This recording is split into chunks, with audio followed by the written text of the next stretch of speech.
16,000 participants from 56 African countries and the diaspora in an unprecedented showcase of African music, fine art, literature, drama, dance, and religion.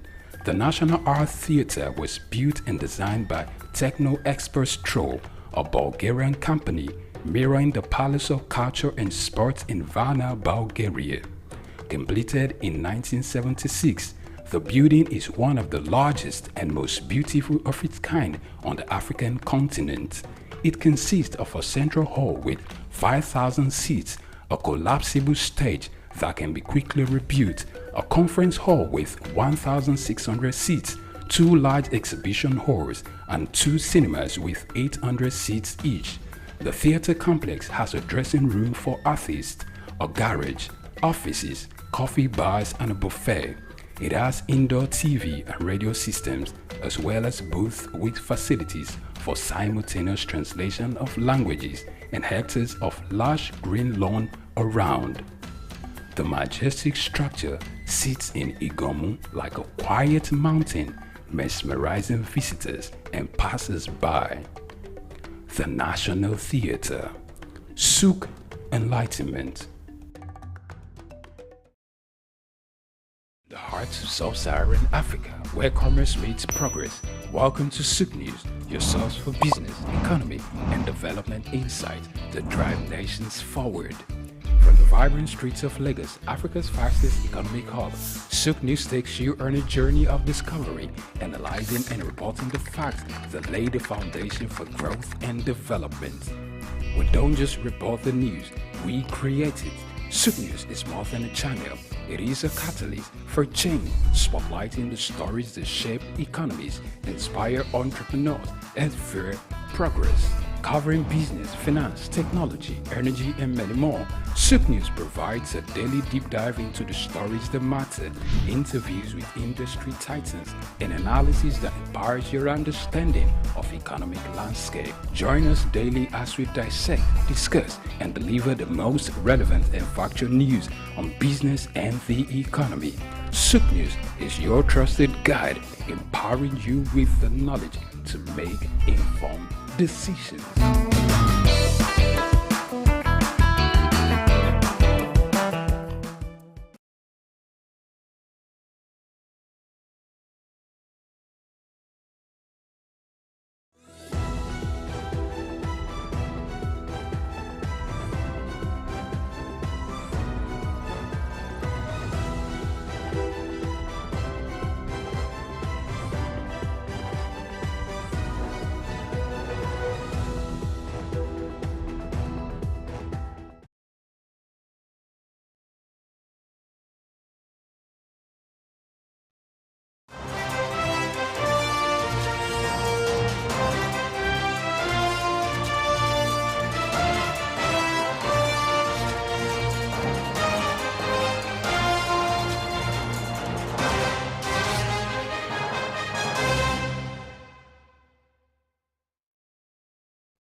Hello and welcome to News on the Hour. I am Juvi Ofiene.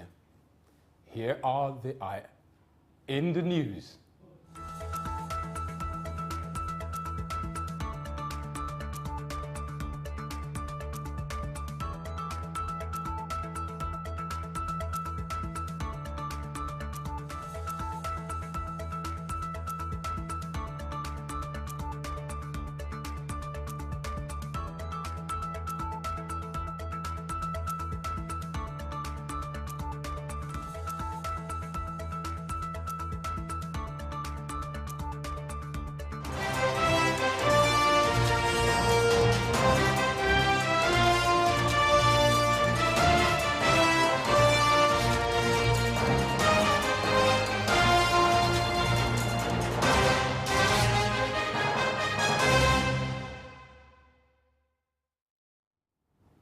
Welcome. It's a delight to have you join us on News on the Hour, Souq News, your choice station for developmental news around the globe.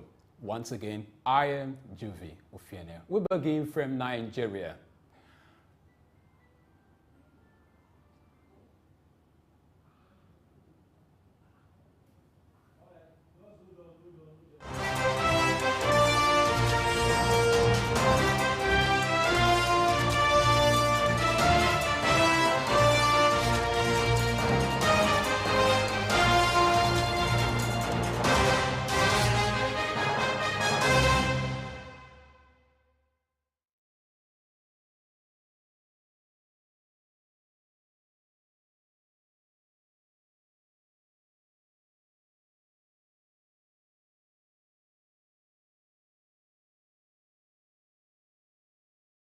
the heart of sub-Saharan Africa, where commerce meets progress.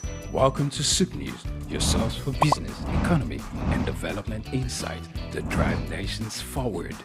From the vibrant streets of Lagos, Africa's fastest economic hub, Souq News takes you on a journey of discovery, analyzing and reporting the facts that lay the foundation for growth and development. We don't just report the news, we create it. Souq News is more than a channel. It is a catalyst for change, spotlighting the stories that shape economies, inspire entrepreneurs, and fuel progress. Covering business, finance, technology, energy, and many more, Souq News provides a daily deep dive into the stories that matter, interviews with industry titans, and analysis that empowers your understanding of economic landscape. Join us daily as we dissect, discuss, and deliver the most relevant and factual news on business and the economy. Souq News is your trusted guide, empowering you with the knowledge to make informed decisions.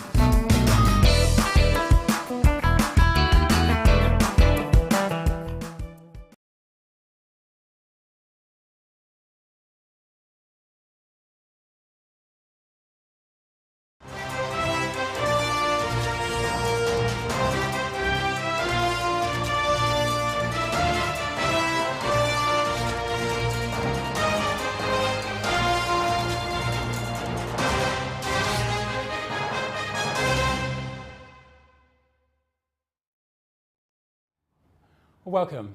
Once again, we'll begin from Nigeria, where the federal government of Nigeria has issued a stern warning to power distribution company DISCOs found culpable of deliberately withholding electricity supply from consumers, jeopardizing the nation's power infrastructure and leaving many communities in darkness.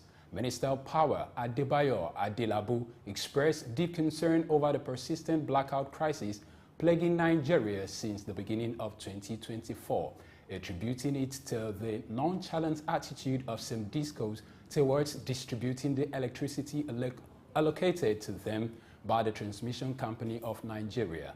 Despite concerted efforts by the Federal Ministry of Power and Electricity Generating Companies to address the situation, inadequate distribution of power by certain DISCOs have exacerbated the problem nationwide. The minister emphasized the government's commitment to holding these distribution companies accountable for their performance and warned of severe consequences, including the revocation of operating licenses for willful non-performance. Additionally, efforts are underway to prioritize repair works on damaged transmission infrastructure to improve power supply in affected regions such as Abuja, Benin, Port Harcourt, and Ibadan. Still in Nigeria, Nigeria's President Bola Ahmed Tinubu has taken significant steps to enhance the efficiency and competitiveness of Nigeria's oil and gas industry by signing several executive orders. These orders, aimed at streamlining operations and strengthening the sector, include the introduction of fiscal incentive for non-associated gas, midstream, and deep water developments. Additionally, the contracting process will be streamlined to reduce the cycle to 6 months, promoting timely project execution. This initiative reflects government's commitment to attracting investments, leveraging the nation's resources, and fostering economic diversification for the benefit of all Nigerians. The directive developed with key stakeholders will be gazetted and implemented within a specified time frame, ensuring effective execution and impact. In a nationwide exercise, more than 260,000 candidates took part in the 2024 Mock Unified Tertiary Matriculation Examination (UTME) held across 793 computer-based test centers, marking a significant step towards assessing preparedness for the main UTME schedule to commence on April 19, 2024. Professor Ishaq Oloyede, Registrar of JAMB, expressed satisfaction with the smooth conduct of the mock exam, which served as a precursor to the main UTME, emphasizing its role in testing the functionality of the examination system. Despite minor incidents reported in a few centers during the mock exam, JAMB remains committed to resolving any challenges encountered, affirming its readiness to ensure the integrity and efficiency of the upcoming main UTME. With 1.98 million candidates registered for the main exam, JAMB underscored its meticulous approach, limiting mock exam registration to avoid conflicting it with the actual UTME, while deploying new mechanisms to fortify the examination process. Additionally, JAMB assures real-time support to all participating centers through its situation room and for enhancing communication channels to swiftly address any issues that may arise during the examination. Today, as the world celebrates World Book Day, stakeholders in Nigeria are highlighting the importance of nurturing a love for reading among children. Reading remains crucial for fostering active and engaged young minds, as recently emphasized by Econ Henry Trona in an interview. Reading has a tremendous impact on influence on human life. It helps you to appreciate issues, ideas, views, and opinion. It makes you an active participant in intellectual discourse and in intellectual environment. You are not ignorant of what is happening around you. It makes you a leader. Yes, not all readers are leaders, but most impactful leaders are readers. Books will change you. Books will empower you. Books will give you self-confidence. When I sit down with architects and I'm discussing, I talked about landscape architecture. I talked about interior design. They begin to wonder whether I studied architecture. Then I started talking with oncologists, gynecologists, maybe gynecological oncologists. They think that maybe I studied medicine. I didn't do no medicine.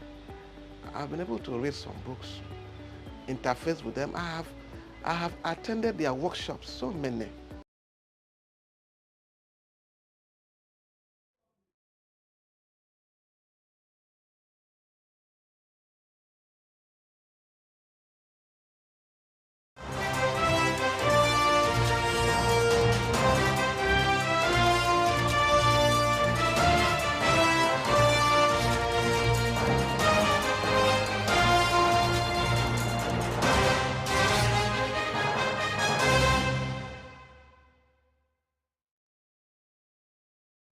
In support of this mission, the network of book clubs and reading culture promoters in Nigeria organized the Lagos Book Walk. This event aims to promote reading and gather book enthusiasts for a walk from Falomo Roundabout to Freedom Park in Ojota. Still in Nigeria, the Nigerian Meteorological Agency NIMET has issued a warning of heightened malaria and meningitis prevalence in the coastal areas and select northern states, underscoring the need for vigilance and proactive management of these diseases amidst changing climatic conditions. In its 2024 seasonal climate prediction, NIMET heightened the potential impact of weather factors on health risks, urging stakeholders to utilize climate information for effective monitoring and response strategies. It identified coastal states such as Lagos, Ondo, Delta, and northern states like Sokoto, Zamfara, and Kano as areas prone to increased malaria and meningitis cases due to conducive weather conditions for disease transmission. The agency emphasized the importance of vigilance, particularly in regions experiencing high temperatures, relative humidity, and rainfall, which are conducive to the breathing of disease vectors and the spread of airborne pathogens, with the World Malaria Report 2023 revealing Nigeria's significant contribution to global malaria cases and death. The Nigerian Center for Disease Control reporting a surge in meningitis cases across several states. NIMET's predictive insights serve as crucial tools for healthcare planning and intervention strategies. By aligning vigilance efforts with climatic indicators and disease transmission patterns, stakeholders can effectively mitigate the impact of these climate-related health challenges and safeguard public health across the nation.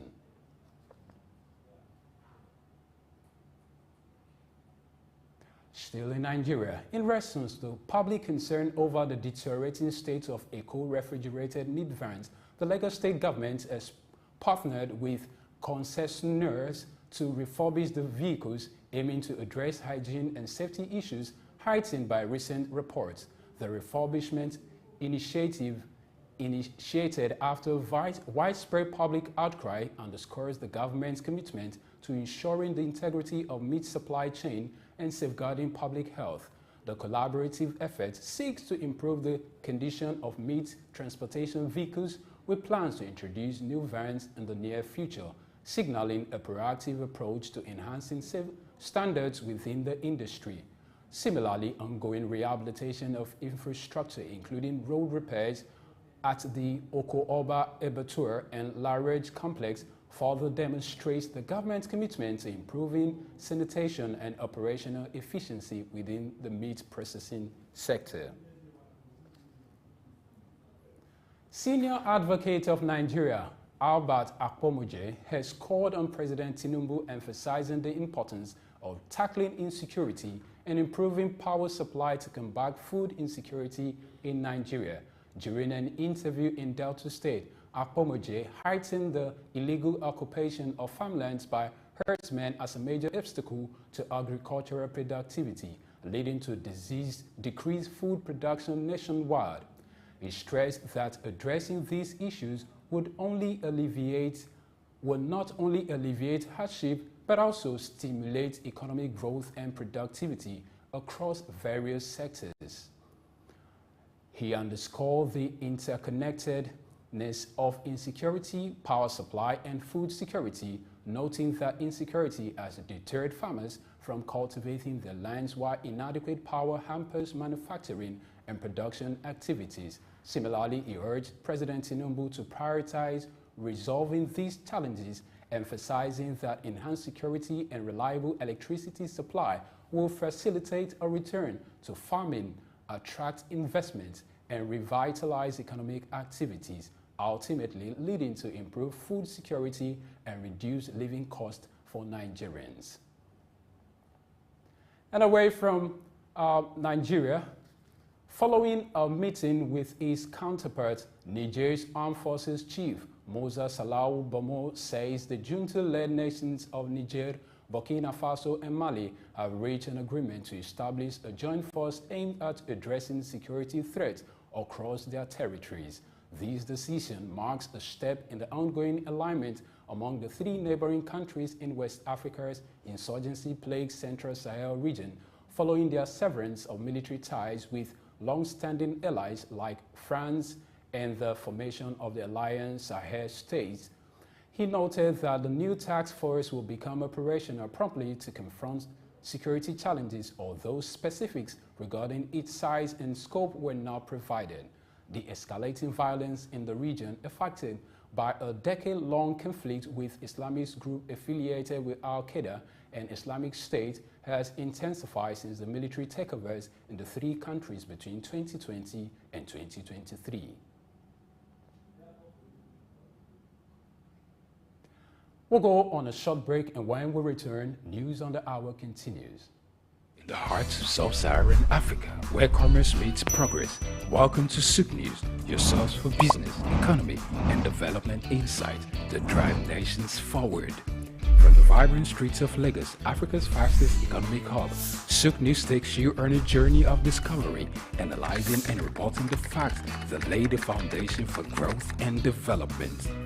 We don't just report the news, we create it, Souq News is more than a channel. It is a catalyst for change, spotlighting the stories that shape economies, inspire entrepreneurs, and fuel progress. Covering business, finance, technology, energy, and many more, Souq News provides a daily deep dive into the stories that matter, interviews with industry titans, and analysis that empowers your understanding of economic landscape. Join us daily as we dissect, discuss, and deliver the most relevant and factual news on business and the economy. Souq News is your trusted guide, empowering you with the knowledge to make informed decisions.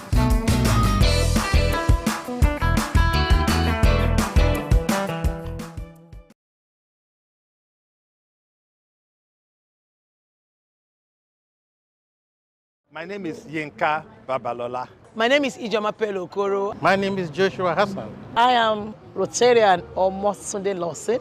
It's Ife Yunwarita Ejeze. My friends call me Ife. My name is Rotarian Lola Dare. I'm inviting you to keep watching Souq News. It's the right station to tune to. I like Souq News. Souq News is good. I want to charge you all to listen to Souq News, watch the news. You can have unlimited news first time. Find Souq News. Be with Souq News. Never switch off. You are better for it. Souq News is the real thing. Listen to their coverage and you'll be glad you did. Turn to your YouTube, turn to your Instagram, turn to all your digital channels and look for Souq News. Keep watching. Keep watching Please, guys, keep watching Souq News.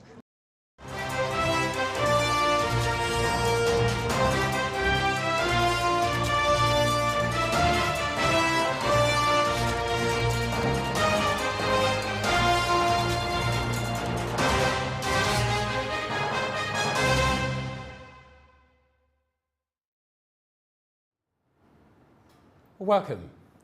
8 Orbit Urban Farms AOUF is embarking on a pioneering venture to establish a high-tech indoor farm in Africa, spearheaded by Christina Igono, a research scientist and founder of EOUF. The project aims to revolutionize agriculture using artificial intelligence and innovative techniques. The agency specializes in controlled environment agriculture, focusing on year-round cultivation of sustainable crops like tomatoes, pepper, fruits, leafy vegetables, and staple foods. By leveraging hydroponic and aeroponic technologies, the agency seeks to overcome traditional farming limitations, including ecological challenges and seasonal production constraints. With Africa facing escalating population growth and persistent food insecurity, EOUF's initiative holds promise for addressing these processing challenges by initiating AI and nutrient-firm technologies. The organization aims to enhance crop production efficiency while minimizing resource usage. The agency's approach promises reduced water consumption, zero herbicide and pesticide usage, and significantly lower carbon emissions. EOUF's forthcoming indoor farms in Ekpe, Lagos State, and Kuje, Abuja signify a monumental step towards transforming Africa's agricultural sector and fostering economic prosperity. Through private and public investment, EOUF endeavors to create job opportunities and catalyze sustainable growth across the continent. Still in Africa, Egypt has clinched an expanded $8 billion deal with International Monetary Fund (IMF) following a sharp devaluation of its currency and a 600 basis point rate hike by the central bank in efforts to stabilize the economy. Additionally, Egypt will receive a $1.2 billion loan for environmental sustainability, bringing its total from the IMF to over $9 billion. The currency plunged to beyond 50 Egyptian pounds to dollar from about 30.85 pounds, prompting the move towards a more flexible exchange rate, a crucial demand of the IMF. Despite doubts over commitment to structural reforms, including reducing state and military economic interests, the central bank aims to tame inflation through the rate hike targeting market-driven exchange rates while securing sufficient foreign exchange liquidity. Senegalese President Macky Sall has rescheduled the presidential election for March 24 following a constitutional court ruling against a proposed April 2 vote extension.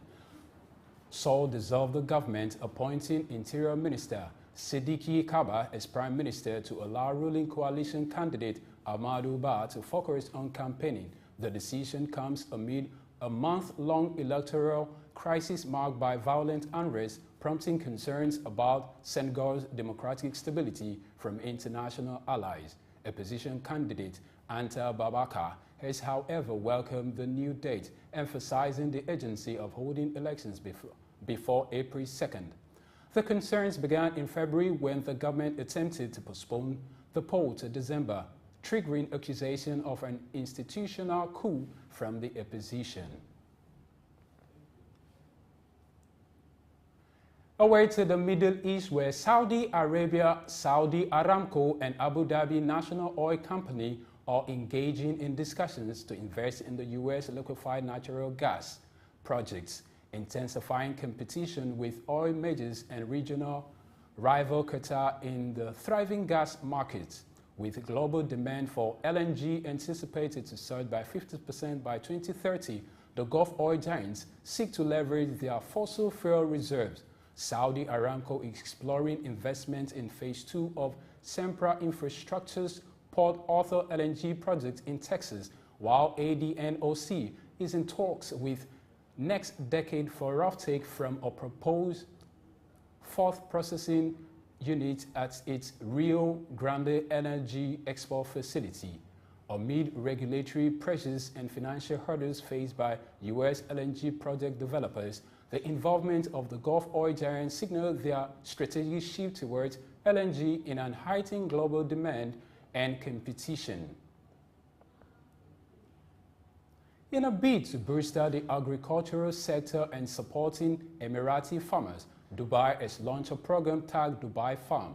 The launch, which was performed by H.H. Sheikh Hamdan bin Mohammed bin Rashid Al Maktoum, Crown Prince of Dubai, is in line with Dubai's Social Agenda 33, seeking to enhance the city's livability, empower citizens, and strengthen the economy, emphasizing the role of local agriculture. Sheikh Hamdan heightened the vision to establish Dubai as a global leader in living and working standards through comprehensive incentives and services, including workshops and social support. The initiative aims to boost productivity, contribute to the GDP, and solidify food security. The Director General of Dubai Municipality, Dawood Al-Hajiri, also affirmed the municipality's commitment to implementing the program, which includes farming consultation, subsidies, pest control, and market access. Additionally, the initiative will host events like the Best Home Garden Competition and Local Dates Week, while partnering with GMG to market farmers' productions, ensuring sustainable growth and prosperity for Dubai's future. We go on a short break, and when we return, the news continues. Don't go anywhere.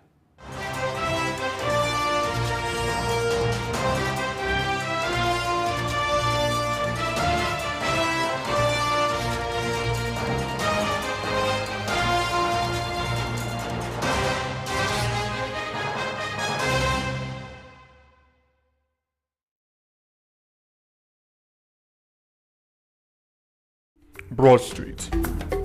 Broad Street, situated in Lagos Island, is steeped in Nigerian history. Once the biggest financial hub of the country, it housed the headquarters of major banks, linked the CBN, the stock exchange, and the loads of lender companies. Broad Street is a historically significant street.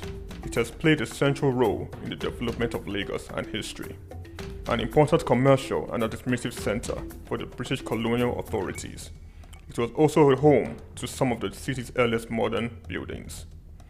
Broad Street was a residential area in the pre-colonial era. With the British came the Methodist Boys High School in 1878 and the Broad Street Prison in 1882, renamed Freedom Park. The General Hospital, which was a British military hospital, was built in 1893, being the first general hospital in Nigeria. The old British Secretariat building, which is now the Federal Ministry of Justice, was built in 1906. Broad Street has seen a full turn into modern commercial office blocks, complexes, skyscrapers, and markets from the outer marina through Akpombo, early into the Adeniji-Adele Road. Broad Street is one of the busiest streets in Nigeria on weekdays, where commercial activities take place day and night.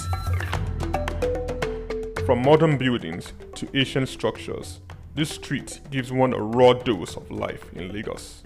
Broad Street is often referred to as Lagos Financial District. It boasts a mix of architectural styles, reflecting its long history, colonial-era buildings, Victorian and Edwardian architectural features, alongside more modern skyscrapers and structures. Broad Street remains a vital, vibrant part of the Nigerian economy. Broad Street. Souq Enlightenment.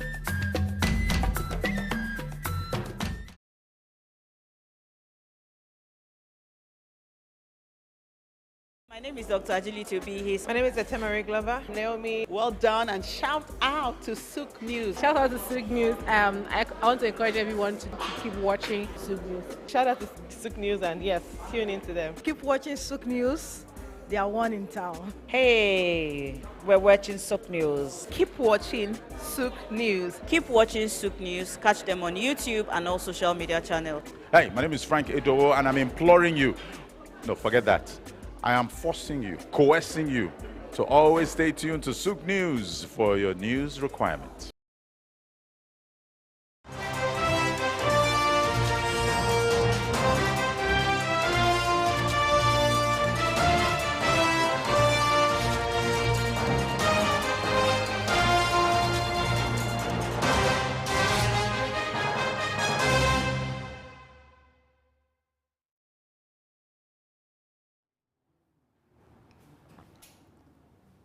Welcome back. Stellantis MV, the automotive group behind brands like Fiat, Jeep, Peugeot, Citroën, and Ram, has unveiled plans to inject $6.1 billion into Brazil between 2025 and 2030. This substantial investment aims to ramp up production of hybrid models tailored for both domestic consumption and potential export to neighboring countries, solidifying Stellantis' commitment to the South American market. CEO Carlos Tavares and South America head Emmanuel Capellanano disclosed investment details in Brasilia after meeting with President Luiz Inácio Lula da Silva. According to reports, a majority of the funds will be allocated towards developing flex hybrid models, with the inaugural launch slated for the later half of 2024. Still in the automotive business, Tesla has announced its departure from Australia's main auto lobby, the Federal Chamber of Automotive Industry, FCAI, citing the group's dissemination of misleading information regarding proposed fuel efficiency standards and their impact on car prices. Tesla expressed concerns over FCAI's involvement in coordinating price changes among competitor brands in response to environmental regulations, and has requested an investigation by Australia's competition regulator. The body representing major car brands has yet to respond. Even Australia plans to implement fuel efficiency standards to limit carbon emission from new vehicles sold starting next year, potentially boosting EV adoption. President Joe Biden is set to deliver his fourth State of the Nation address, focusing on heightening differences between his administration and former President Donald Trump, emphasizing economic strength, tax reform, and addressing concerns about his age. Scheduled for 9 p.m., the address comes amidst closely contested battleground polls and aims to sway undecided voters ahead of the oncoming election. In his speech, Biden will underscore his commitment to defending democracy against Trump's falsehoods and protecting key issues like adoption rights, while addressing economic challenges and proposing tax reforms targeting the wealthy and corporations. With an eye on legislative successes and future plans, Biden will outline his vision for America's leadership globally, including support for Ukraine and Israel, despite opposition from House Speaker Mike Johnson. And that's all there is on News Hour. And don't forget to reach us via our social media platforms for your feedback. Also, do not forget to follow us on all social media platforms at Souq News TV. I am Juvi Ufiene. Many thanks for watching.